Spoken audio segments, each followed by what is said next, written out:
Assalamualaikum dan salam sejahtera saya ucapkan kepada Encik Muhammad Kamarul Anwar bin Muhammad Suhaimi selaku pensyarah bagi subjek Perlembagaan Malaysia GMGA 2013. Saya, Nora binti Fauzi, nombor matrik 274-476 dari Pusat PJJ Kampus I Kuching, akan membentangkan tugasan individu yang bertajuk Cabaran dan Reformasi Perkhidmatan Awam di Malaysia. Di dalam pengenalan, kita akan melihat sistem pentadbiran kerajaan di Malaysia. Sistem pentadbiran kerajaan di Malaysia. Seperti yang termaktub dalam perlembagaan, Malaysia adalah salah sebuah negara yang mengamalkan sistem pemerintahan demokrasi, berparlimen dan raja perlembagaan. Sebagai negara yang mengamalkan sistem beraja, Sri Baginda Yang di-Pertuan Agong memainkan peranan sebagai ketua negara.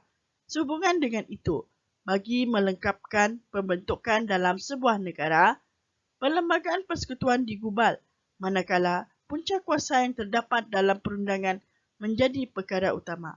Oleh itu, di dalam sistem pentadbiran negara, terdapat pembagian kuasa yang merangkumi Badan Perundangan, Badan Eksekutif dan Badan Kehakiman serta peranan Kerajaan Persekutuan dan Kerajaan Negeri termasuk perhubungan antara kedua-duanya. Pembahagian kuasa di Malaysia, Badan Perundangan, Badan Eksekutif, Badan Kehakiman. Badan Perundangan. Seperti yang termaktub dalam Perlembagaan Persekutuan, Parlimen adalah merupakan badan perundangan bagi Kerajaan Persekutuan. Terdapat 3 institusi utama yang membantu memainkan peranan dalam Parlimen, iaitu Yang di-Pertuan Agong, Dewan Negara dan Dewan Rakyat. Parlimen berfungsi sebagai pengubal undang-undang dalam negara dan kemudiannya dibentangkan oleh ahli dalam Parlimen. Setiap undang-undang yang diluluskan perlulah mendapat persetujuan daripada ketiga-tiga institusi utama tersebut.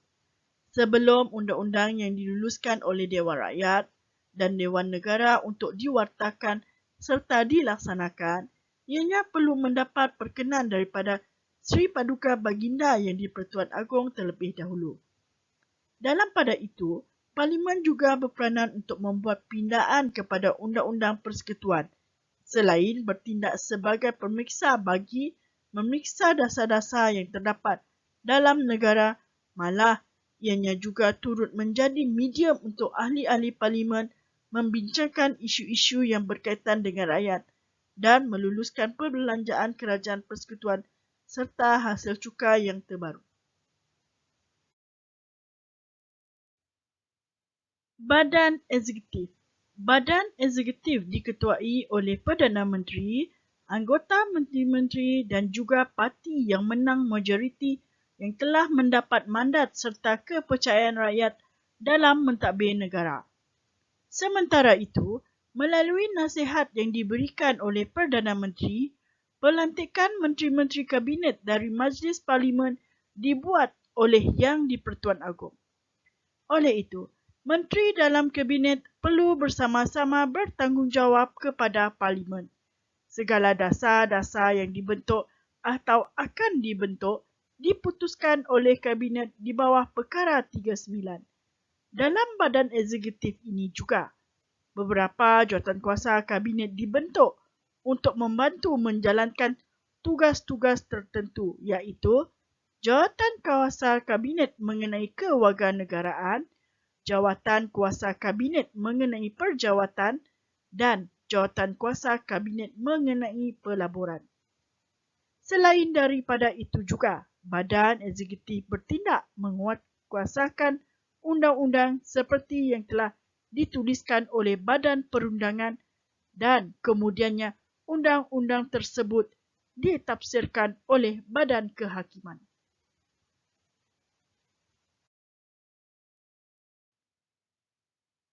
Badan Kehakiman. Badan Kehakiman diwujudkan bertujuan untuk mentafsir perlembagaan dan mentafsir undang-undang yang terbentuk dalam Perlembagaan Malaysia. Selain daripada itu juga, Badan Kehakiman memainkan peranan untuk mengesahkan sesuatu undang-undang bertulis tidak kira sama ada di peringkat pusat maupun negeri, termasuk pengisytiharan kesahan undang-undang tentang sesuatu tindakan yang diambil oleh kerajaan. Malah, ianya juga ditugaskan untuk menjalankan kuasa kehakiman di negara ini di mana Badan Kehakiman dijadikan pengadil bagi menyelesaikan setiap permasalahan yang berlaku di kalangan rakyat dengan pihak berkuasa. Menurut Perkara 121 dalam Perlembagaan Persekutuan, ianya menjelaskan bahawa kuasa kehakiman di negara ini terletak pada Mahkamah Agung, Mahkamah Rayuan, Mahkamah Tinggi dan Mahkamah Bawahan yang telah diperuntukkan dalam Undang-Undang Persekutuan.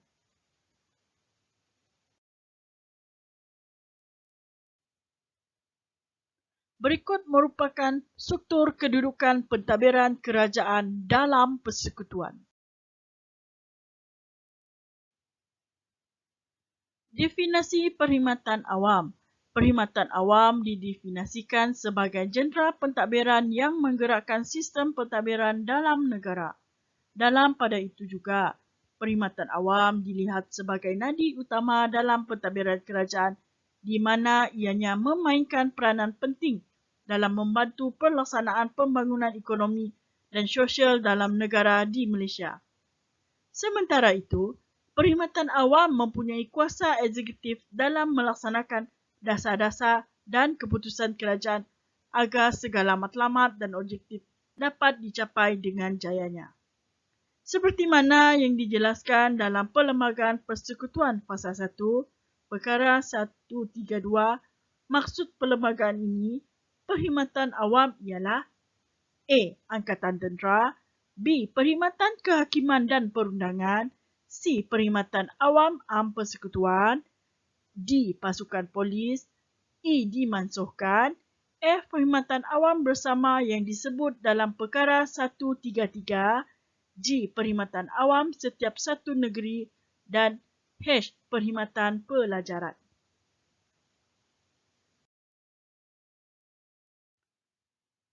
Melalui maksud-maksud yang termaktub di dalam perlembagaan ini, ianya menjelaskan kepada kita bahawa perkhidmatan awam ini wujud adalah bertujuan untuk memperkenalkan kepada rakyat struktur dan amalan dalam menyediakan perkhidmatan asas sebagai usaha untuk menjaminkan keamanan yang selari dengan aktiviti ekonomi serta politik di Malaysia. Selain itu juga, perkhidmatan awam dilihat mempunyai kedudukan yang amat penting dalam menyediakan perkhidmatan dan kepakaran untuk negara. Meskipun berlaku pertukaran pentadbiran dalam kerajaan, elemen yang terdapat dalam perkhidmatan awam akan sentiasa kekal dan relevan sepanjang masa. Seperti yang tercatat dalam Perlembagaan Persekutuan. Perkhidmatan awam persekutuan merangkumi perkhidmatan awam am persekutuan, perkhidmatan pelajaran, perkhidmatan kehakiman dan perundangan, perkhidmatan polis serta Angkatan Tentera Malaysia. Manakala, perkhidmatan awam negeri tidak termasuk dalam perkhidmatan kerajaan persekutuan. Dalam pada itu, perkhidmatan bersama merupakan perkhidmatan di mana pengisian pegawai boleh dibuat oleh persekutuan akan tetapi penjawatannya tetap dimiliki oleh negeri yang berkenaan. Justru itu, bagi mengelakkan sebarang pengaruh politik dalam pentadbiran yang dijalankan oleh perkhidmatan awam, perlembagaan telah menubuhkan beberapa suruhanjaya perkhidmatan bagi membantu perkhidmatan awam melaksanakan pentadbiran dengan bebas tanpa ada pengaruh dari mana-mana parti politik. Antara suruhanjaya tersebut adalah suruhanjaya seperti Suruhanjaya Perkhidmatan Awam, Suruhanjaya Perkhidmatan Kehakiman dan Perundangan, Suruhanjaya Pasukan Polis, Suruhanjaya Perkhidmatan Pelajaran.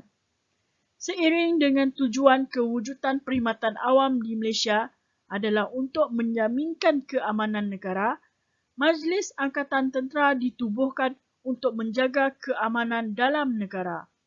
Manakala, Perkhidmatan Awam Negeri juga mempunyai suruhanjaya tersendiri dalam setiap negeri bagi memantau serta mempunyai kuasa dalam pelantikan pegawai awam di setiap negeri-negeri di Malaysia.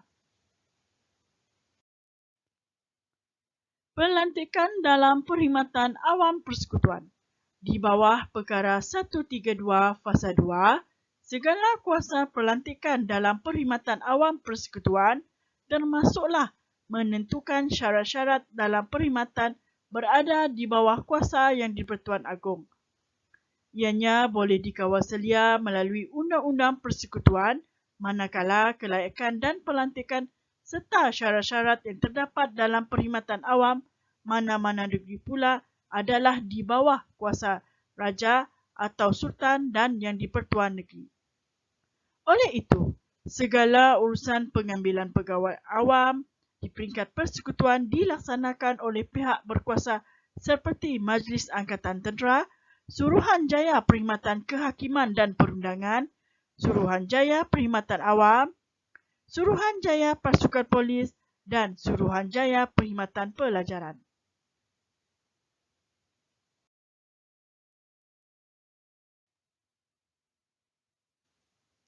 Majlis Angkatan Tentera. Dalam peruntukan Perkara 137 Fasa 1, Majlis Angkatan Tentera di bawah kuasa Am Yang di-Pertuan Agong mempunyai kuasa dalam bidang pengambilan Angkatan Tentera di Malaysia. Juga bertanggungjawab sepenuhnya dalam kawalan tata tertib ke atas Angkatan Tentera, pentadbiran dalam Angkatan Tentera serta yang berkaitan dengan Angkatan Tentera termasuklah operasi Angkatan Tentera. Suruhanjaya Perkhidmatan Kehakiman dan Perundangan. Sebagaimana yang termaktub di bawah Perkara 138 Fasa 1, Perlembagaan Persekutuan, Suruhanjaya Kehakiman dan Perundangan bertanggungjawab sepenuhnya dalam melantik, mengesahkan, memasukkan ke dalam perjawatan tetap atau perjawatan pencen, menaikkan pangkat, menukarkan dan menjalankan kawalan tata tertib ke atas pegawai-pegawai bagi perkhidmatan yang berada di bawah bidang kuasanya, iaitu pegawai undang-undang.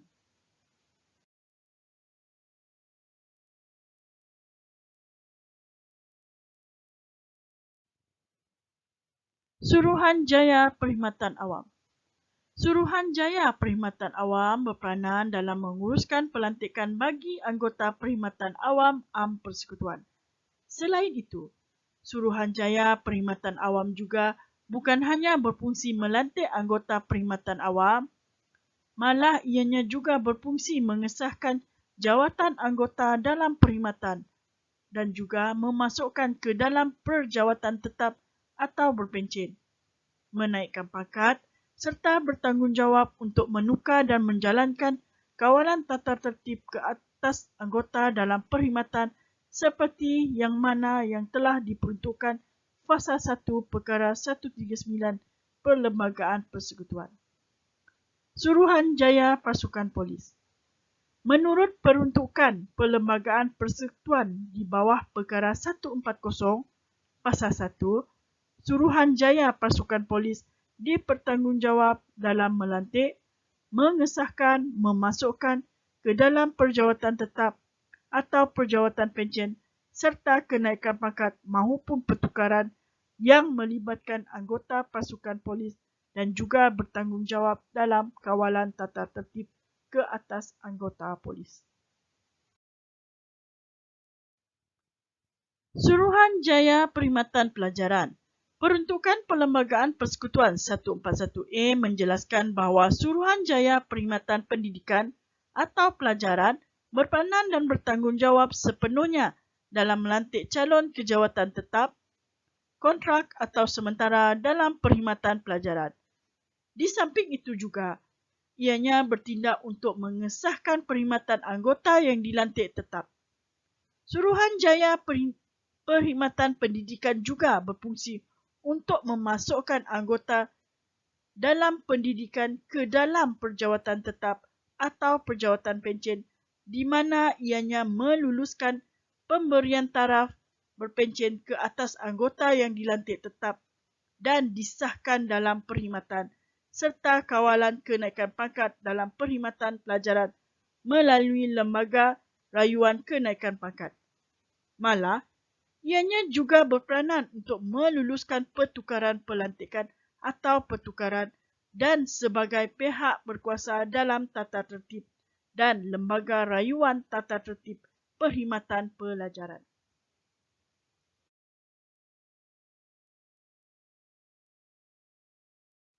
Pelantikan dalam Perkhidmatan Awam Negeri. Pelantikan dalam Perkhidmatan Awam Negeri dilaksanakan oleh Suruhanjaya Perkhidmatan Negeri masing-masing, kecuali Perlis, Pulau Pinang, Melaka dan Negeri Sembilan, di mana pelantikan dalam Perkhidmatan Awam berada di bawah kuasa Suruhanjaya Perkhidmatan Awam Malaysia.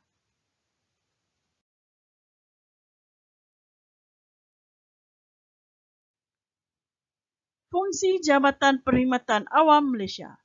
Jabatan Perkhidmatan Awam berfungsi untuk menguruskan segala peraturan mengenai pelantikan, pengesahan dalam perkhidmatan, kenaikan pangkat, saraan dan tata tertib termasuklah hal-hal yang berkaitan dengan persaraan bagi pegawai awam persekutuan dan negeri.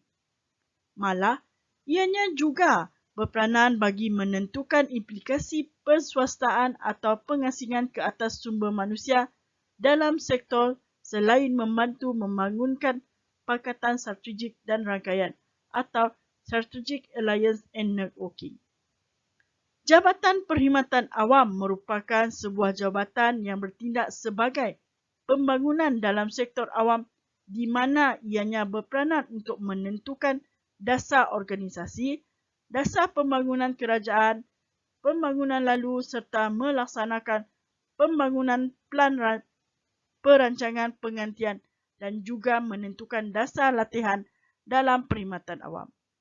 Bukan itu saja, jabatan awam juga diberi kuasa dalam menguruskan pengambilan, penempatan, saraan, kenaikan pangkat maupun faedah persaraan, syarat-syarat perkhidmatan, perhubungan pekerja majikan, berserta latihan dalam sumber manusia. Jabatan ini juga diberi mandat untuk mengubal dan memperjelaskan dasar bagi perkara yang dinyatakan di atas kepada agensi-agensi pelaksana, termasuklah menguruskan pemantauan dasar dan menguruskan penilaian dasar. Maka, tidak hairanlah jika Jabatan Perkhidmatan Awam begitu penting peranannya dalam negara berbanding dengan agensi-agensi kerajaan yang lain yang terdapat di Malaysia.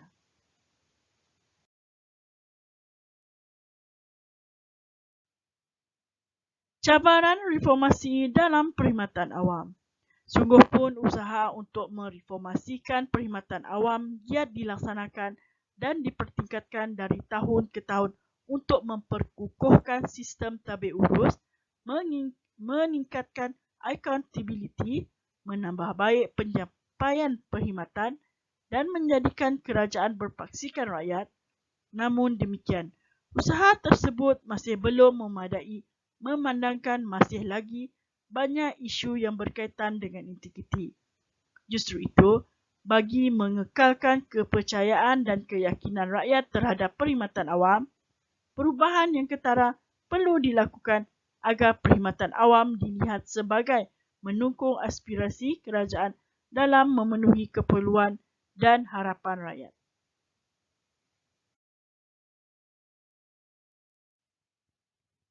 Isu salah guna kuasa.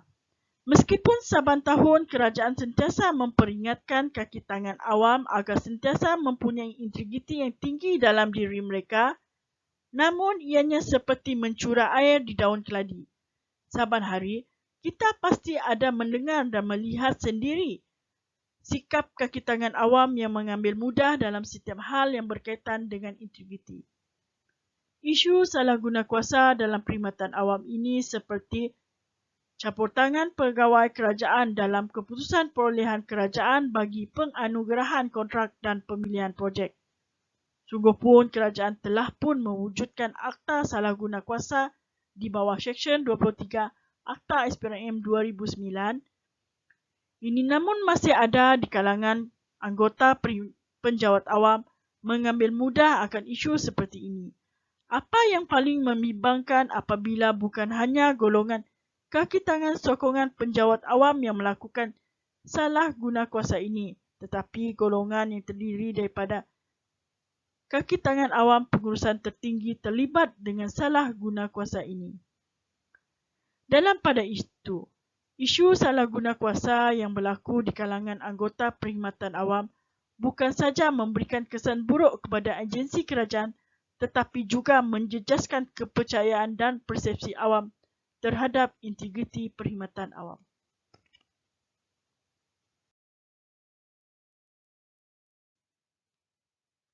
Berikut merupakan dua contoh kes isu salah guna kuasa yang berlaku dalam perkhidmatan awam.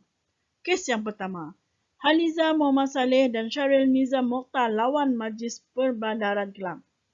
Bekas kaki tangan tertinggi Majlis Perbandaran Kelang, Puan Haliza Muhammad Saleh, menggunakan kedudukan beliau sebagai pengarah penilaian dan pengurusan harta MPK ketika itu dengan mencadangkan agar tawaran kerja perolehan untuk kerja-kerja penilaian kadar bagi harta-harta khas Kelang Utara yang bernilai RM251,000 dan RM324,360 ditawarkan kepada syarikat nilai harta konsultan senior Berhad yang merupakan milik suami beliau, Encik Syahril Nizam Mokhtar.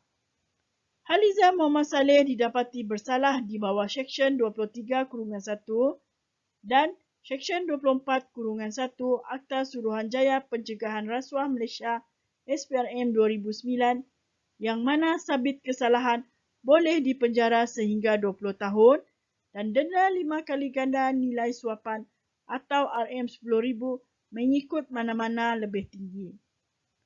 Manakala Syahril Nizam Mokhtar dituduh atas pertuduhan bersubahat bagi kesemua kesalahan tersebut di bawah Seksyen 24/1 Akta Suruhanjaya Pencegahan Rasuah Malaysia 2009 yang dibaca bersama Seksyen 23/1 dan jika disabit kesalahan boleh dikenakan hukuman sama di bawah Seksyen 24/1. Kes yang kedua, Siti Haslida Cik Mat Razali lawan Agensi Anti Dadah Kebangsaan AADK Daerah Sepang. Siti Haslida Cik Mat Razali, seorang penolong pegawai Agensi Anti Dadah Kebangsaan AADK Daerah Sepang, didakwa di Mahkamah Seksyen atas dua pertuduhan.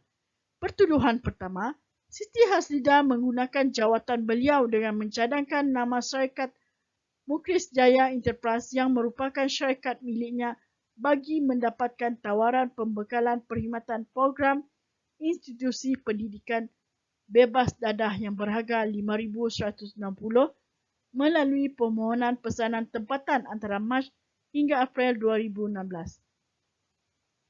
Manakala pertuduhan kedua pula, Siti Haslida mencadangkan syarikat New Sapphire Enterprise adalah syarikat adiknya bagi tawaran kerja perkhidmatan makan, cenderahati dan banner yang bernilai RM1,000 melalui permohonan pesanan tempatan antara Februari hingga April 2017. Beliau didakwa di bawah Seksyen 23/1 dan Seksyen 24/1 Akta Suruhanjaya Pencegahan Rasuah 2009. Sabit kesalahan boleh dipenjara sehingga 20 tahun dan denda tidak kurang 5 ganda nilai suapan atau RM10,000 mengikut mana-mana yang lebih tinggi.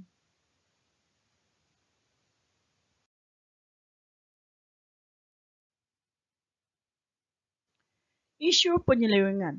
Isu penyelewengan yang berlaku dalam perkhidmatan awam adalah isu yang paling serius sejak dari dahulu lagi. Sungguhpun kerajaan sentiasa memperingatkan kepada kaki tangan awam agar tidak melakukan penyelewengan dalam jabatan dan pelbagai kempen kesedaran dilakukan untuk meningkatkan kesedaran di kalangan anggota perkhidmatan awam, terutama penyelewengan dalam perolehan, namun ianya seperti hujan jatuh ke pasir. Undang-undang yang dikenakan ke atas mereka tidak mendatangkan apa-apa kesan serta mereka seolah-olah kebal dengan undang-undang dikenakan, dan apa yang memalukan lagi, apabila terdapat pegawai yang berkhidmat di bawah Suruhanjaya Pencegahan Rasuah juga turut terlibat dengan isu penyelewengan ini.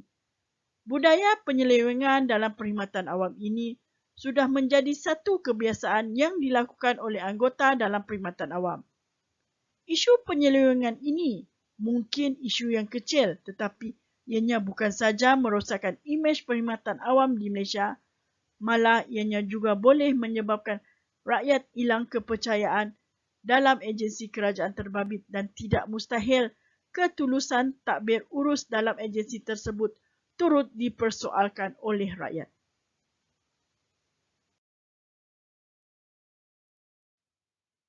Contoh kes penyelewengan yang berlaku dalam perkhidmatan awam. Kes Shahrum Nizam Baharudin lawan Suruhanjaya Pencegahan Rasuah Malaysia. Seorang penguatkuasa kanan Suruhanjaya Pencegahan Rasuah Malaysia, Shahrum Nizam Baharudin, didapati bersalah terhadap pertuduhan penyelewengan barang bukti yang melibatkan tunai bernilai USD 6.4 juta atau RM25 juta, di mana wang tersebut merupakan rampasan bagi kes rasuah besar yang dibuat oleh Suruhanjaya Pencegahan Rasuah Malaysia. Shahrum Nizam Baharudin telah menggunakan wang tersebut untuk kegunaannya sendiri dan menukar wang yang diselewengkannya kepada ringgit Malaysia melalui bantuan saksi lain.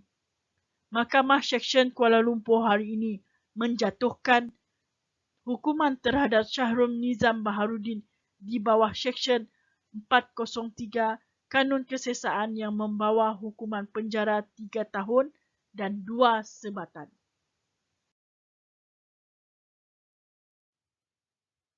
Isu karenah birokrasi. Meskipun karenah birokrasi ini bukanlah masalah besar yang dihadapi oleh perkhidmatan awam, namun demikian, seandainya isu sekecil ini tidak dibendung dari awal, tidak mustahil masalah ini akan menjejaskan serta menyukarkan kerajaan untuk mereformasi perkhidmatan awam di Malaysia. Tidak dinafikan, kerana birokrasi bukan saja berlaku dalam sektor awam tetapi juga dalam sektor swasta. Seperti yang kita sedia maklum, perkhidmatan awam wujud adalah untuk memberi perkhidmatan kepada rakyat dalam negara.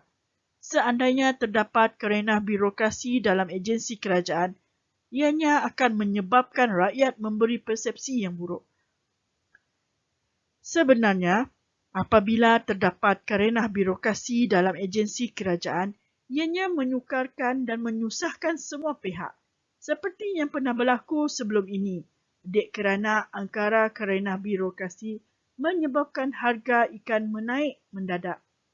Selain itu juga, kerana birokrasi bukan hanya merosakkan imej agensi kerajaan, tetapi juga merencatkan pelancaran prosedur kerja di mana urusan yang diberikan kepada pelanggan mengambil masa yang agak lama dan membuang masa, serta layanan kurang mesra yang dipamerkan oleh anggota penjawat awam menyebabkan rakyat tidak gemar untuk berurusan dengan agensi tersebut.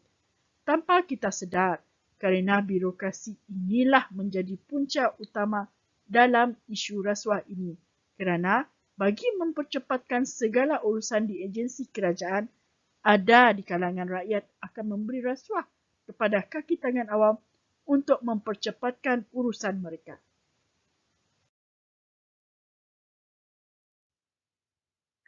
Isu rasuah. Dalam perkhidmatan awam, isu rasuah merupakan isu yang paling membimbangkan. Malah, isu rasuah ini yang sebenarnya menjadi punca utama penghalang dalam mereformasi perkhidmatan awam. Menurut analisis yang dijalankan oleh Suruhanjaya Pencegahan Rasuah di Malaysia, SPRM, sebanyak 63% di kalangan anggota perkhidmatan awam terdedah dengan rasuah. Sebenarnya, isu rasuah ini terjadi apabila timbulnya kerana birokrasi dalam perkhidmatan awam. Situasi ini berlaku apabila terdapat di kalangan penjawat awam yang hanya memikirkan tentang habuan yang diterima oleh mereka. Ditambah lagi dengan sikap sambil lewa Sesetengah penjawat awam menyebabkan masyarakat ataupun mereka yang berurusan dengan agensi kerajaan terpaksa menggunakan sagu hati atau hadiah bagi memujuk kaki tangan tersebut untuk melakukan urusan mereka dengan cepat, dan lama-kelamaan ianya menjadi budaya dalam masyarakat kita pada hari ini. Apa yang lebih membimbangkan, terdapat golongan pegawai penguatkuasa seperti pegawai kastam, pegawai polis dan pegawai imigresen. Berdasarkan analisis yang dijalankan oleh Suruhanjaya Pencegahan Rasuah sepanjang tahun 2013 hingga 2018, sebanyak 79% anggota yang berkhidmat di Jabatan Kastam Diraja Malaysia terlibat dengan rasuah, manakala 53% terdiri daripada pegawai polis. Mungkin ada yang beranggapan bahawa isu rasuah adalah sesuatu perkara yang biasa dan terjadi di mana-mana negara luar yang maju. Akan tetapi, inilah penghalang terbesar kerajaan dalam mereformasi perkhidmatan awam agar menjadi sebuah perkhidmatan awam yang mempunyai integriti yang tinggi.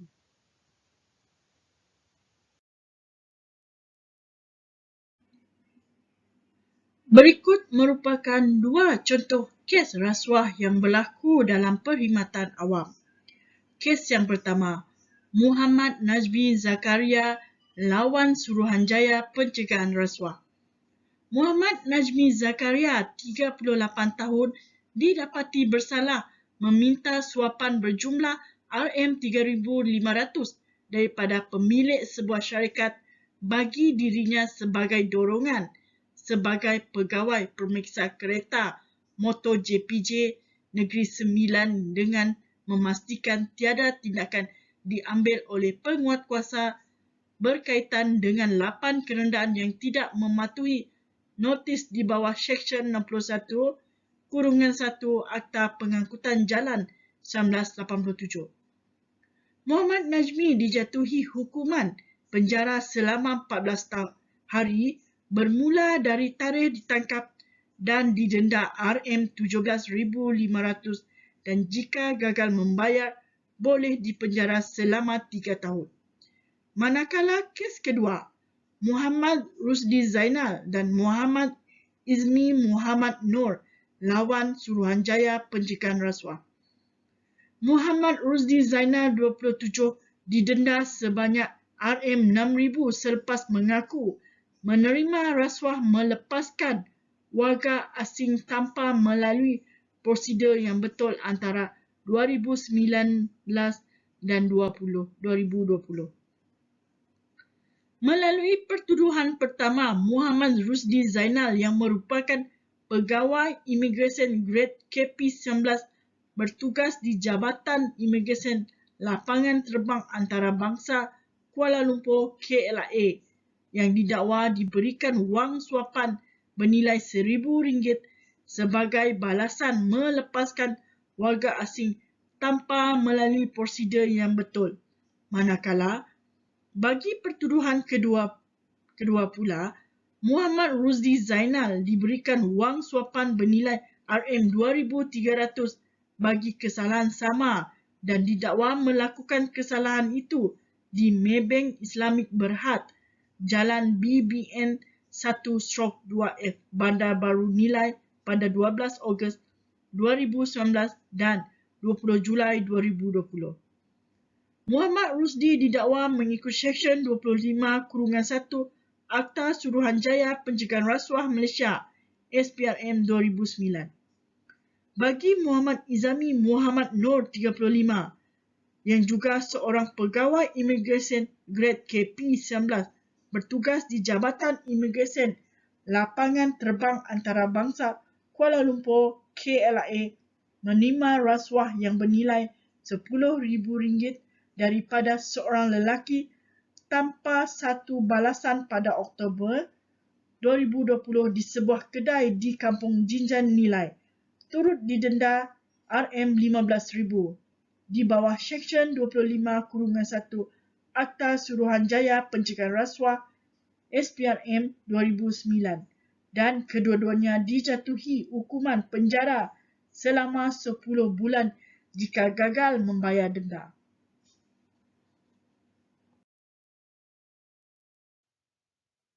Reformasi dalam perkhidmatan awam. Reformasi bermaksud pelarasan atau pembaharuan yang membawa kepada perkara yang lebih baik dari sebelumnya. Seperti yang berlaku dalam perkhidmatan awam di Malaysia. Oleh yang demikian, reformasi ini wujud adalah bertujuan untuk membentuk sebuah perkhidmatan awam yang berkualiti dan mempunyai produktiviti dalam memberi perkhidmatan yang lebih baik kepada rakyat.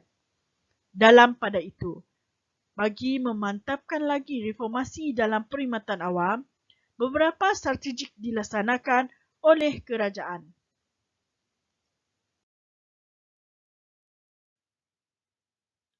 Yang pertama, mengurangkan karenah birokrasi dalam perkhidmatan awam. Seperti mana yang kita sedia maklum, isu karenah birokrasi dalam perkhidmatan awam adalah punca utama berlakunya rasuah di kalangan penjawat awam. Strategi mengurangkan karenah birokrasi dalam perkhidmatan awam merupakan perkara yang paling dititik beratkan oleh kerajaan. Ini kerana apabila karenah birokrasi dalam perkhidmatan awam dapat dikurangkan, ianya mampu memendung gejala rasuah. Sementara itu, bagi memantapkan lagi perkhidmatan awam, beberapa proses dan prosedur kerja yang terdapat dalam perkhidmatan awam sebelum ini dikaji semula bagi mengenal pasti punca yang boleh menyebabkan karenah birokrasi ini berlaku, termasuklah menghapuskan proses birokrasi yang tidak diperlukan seperti keperluan lesen atau permit serta undang-undang dan peraturan yang tidak selaras dengan keperluan semasa. Selain daripada itu, penambahbaikan kecekapan dalam menyediakan perkhidmatan pelanggan juga ditingkatkan agar ianya dapat membantu mengurangkan kos kepada kerajaan dan rakyat.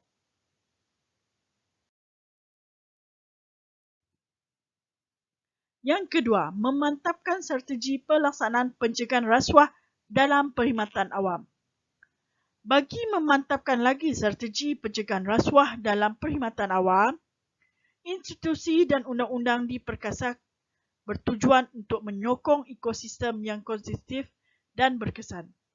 Justru itu, Suruhanjaya Pencegahan Rasuah Malaysia direformasi menjadi sebuah badan yang bertindak bebas dalam memperkasa dan memperkukuhkan agenda pencegahan rasuah pada semua peringkat dalam perkhidmatan awam. Bagi memastikan bidang kuasa SPRM lebih luas agar dapat melaksanakan usaha untuk memerangi rasuah dengan lebih cekap dan berkesan, Akta Suruhanjaya Pencegahan Rasuah 2009 dikaji semula. Dalam pada itu, Akta Perlindungan Saksi 2009 dan Akta Perlindungan Pemberi Maklumat 2010 ditambah baik bertujuan meningkatkan perlindungan kepada pemberi maklumat di mana pendedahan yang dibuat berkaitan dengan salah laku kepentingan awam. Oleh yang demikian, Pelan Anti Rasuah Nasional 2019 hingga 2023 diperkenalkan sebagai langkah kerajaan yang begitu komited dalam memerangi rasuah secara serius.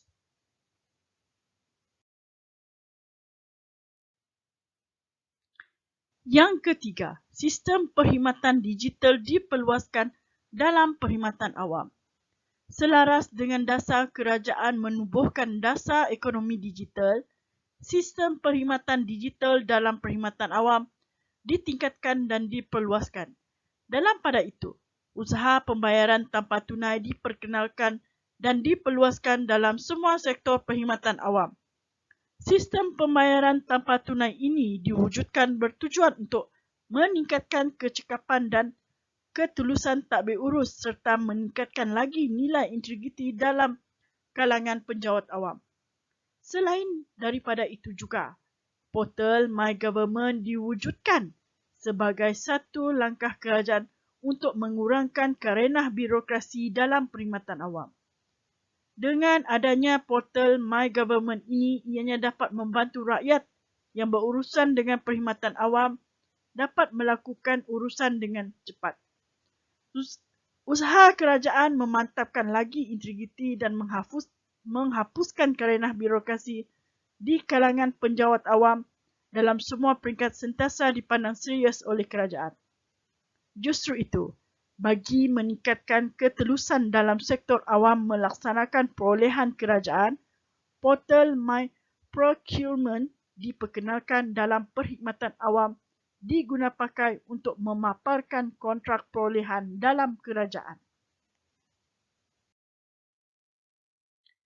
Dengan menstrukturkan semula perkhidmatan awam melalui strategi yang dinyatakan, ianya sedikit sebanyak telah meningkatkan produktiviti dalam perkhidmatan awam pada masa kini. Melalui usaha inilah kerajaan melaksanakan dan mempertingkatkan lagi berbagai program kemahiran personal dalam perkhidmatan awam.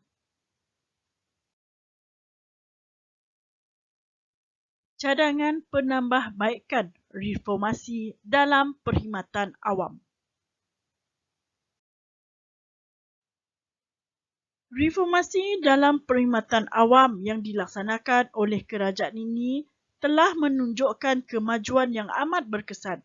Namun demikian, penambahbaikan dalam perkhidmatan awam juga perlu dititik beratkan agar ianya dapat memantapkan lagi perkhidmatan awam yang bersih, cekap dan amanah.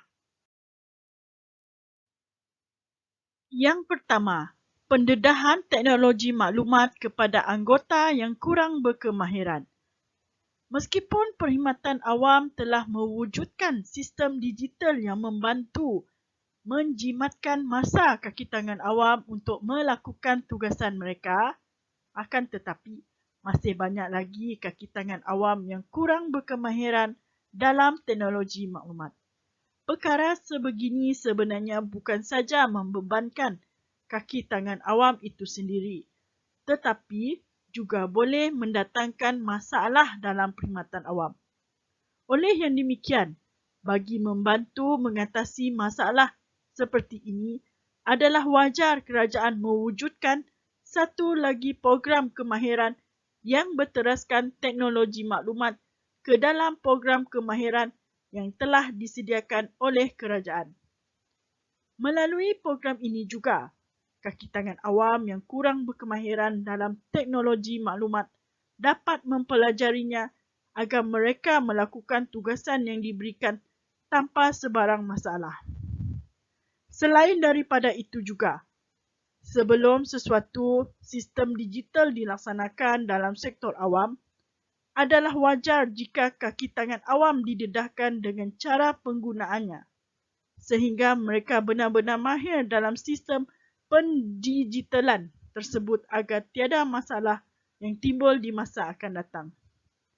Ini kerana anggota perkhidmatan awam dilihat sebagai contoh oleh masyarakat di luar dalam menjalankan perkhidmatan yang diberikan kepada rakyat. Yang kedua, pengisytiharaan harta perlu lebih kerap bagi anggota perkhidmatan awam yang baru dilantik. Sungguh pun kerajaan telah mengeluarkan perkeliling dan peraturan di mana semua pegawai yang berkhidmat dalam sektor awam perlu mengisytiharkan segala harta dan pemilikan yang mereka miliki. Namun, masih terdapat lagi anggota perkhidmatan awam yang mengabaikan peraturan tersebut. Malah ada di kalangan anggota ataupun pegawai dalam perkhidmatan awam berselindung dengan meletakkan segala harta yang mereka miliki itu di atas nama keluarga atau kenalan rapat mereka. Oleh itu, anggota penjawat awam perlu lebih kerap untuk membuat pengisytiharan harta agar segala apa yang mereka miliki tidak diragui, malah ianya juga membendung mereka daripada terjebak dengan gejala rasuah. Pengisytiharaan harta dan pemilikan bukan hanya perlu dilakukan oleh pegawai atasan saja, malah ianya turut dilakukan oleh anggota bawahan hatan mereka yang menjawat jawatan pemandu sekalipun. Ini kerana gejala rasuah tidak mengenal siapa dan apapun jawatan atau pangkat yang disandar, kerana siapapun boleh terjebak. Sementara itu, Pengisytiharaan harta dan pemilikan juga perlu dilakukan kepada mereka yang baru dilantik dalam perkhidmatan awam bertujuan memastikan anggota kaki tangan awam yang dilantik tersebut benar-benar bersih dan tidak terlibat mana-mana organisasi swasta yang menjalankan perolehan dalam sektor awam tersebut.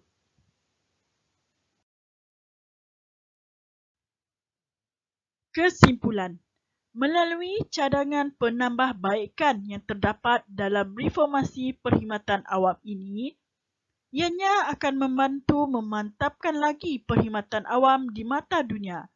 Tidak mustahil suatu hari nanti indeks rasuah di negara kita dapat dikurangkan dan sekaligus dapat dibendung.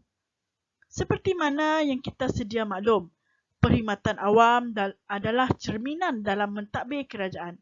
Sebaliknya, usaha kerajaan mewujudkan dasar revolusi industri 4.0 dapat diperluaskan dan diperkukuhkan.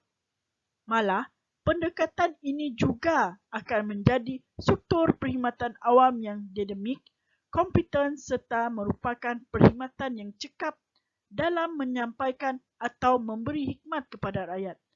Sehubungan dengan itu juga, pengukuhan integriti dan nilai-nilai murni dalam diri anggota perkhidmatan awam juga akan meningkatkan lagi fleksibiliti dan inovasi dalam perkhidmatan awam.